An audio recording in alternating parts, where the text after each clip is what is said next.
ଏତଦ୍ୱାରା ଥାନା ଛକଠାରୁ ଶନି ମନ୍ଦିର ଛକ ପର୍ଯ୍ୟନ୍ତ ରାସ୍ତାର ଉଭୟ ପାର୍ଶ୍ୱର ସରକାରୀ ଜମିକୁ ଅବରୋଧ କରିଥିବା ବ୍ୟକ୍ତି ବିଶେଷମାନଙ୍କୁ ଜଣାଇ ଦିଆଯାଉଅଛି କି ଯେ ସେମାନେ ତୁରନ୍ତ ସରକାର ଜମିକୁ ଖାଲି କରିଦିଅନ୍ତୁ, ନଚେତ୍ ଆଇନ ଅନୁଯାୟୀ ଆସନ୍ତାକାଲି ତା 6/1/2026 ସକାଳ 8 ଘଟିକା ଠାରୁ ଉଚ୍ଛେଦ କାର୍ଯ୍ୟ ଆରମ୍ଭ କରାଯିବ।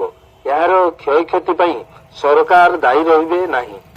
ଏତଦ୍ୱାରା ଥାନା ଛକଠାରୁ ଶନି ମନ୍ଦିର ଛକ ପର୍ଯ୍ୟନ୍ତ ରାସ୍ତାର ଉଭୟ ପାର୍ଶ୍ୱର ସରକାରୀ ଜମିକୁ ଅବରୋଧ କରିଥିବା ବ୍ୟକ୍ତି ବିଶେଷମାନଙ୍କୁ ଜଣାଇ ଦିଆଯାଉଅଛି କି ଯେ ସେମାନେ ତୁରନ୍ତ ସରକାର ଜମିକୁ ଖାଲି କରିଦିଅନ୍ତୁ, ନଚେତ୍ ଆଇନ ଅନୁଯାୟୀ ଆସନ୍ତାକାଲି ତା 6/1/2026 ସକାଳ 8 ଘଟିକା ଠାରୁ ଉଚ୍ଛେଦ କାର୍ଯ୍ୟ ଆରମ୍ଭ କରାଯିବ।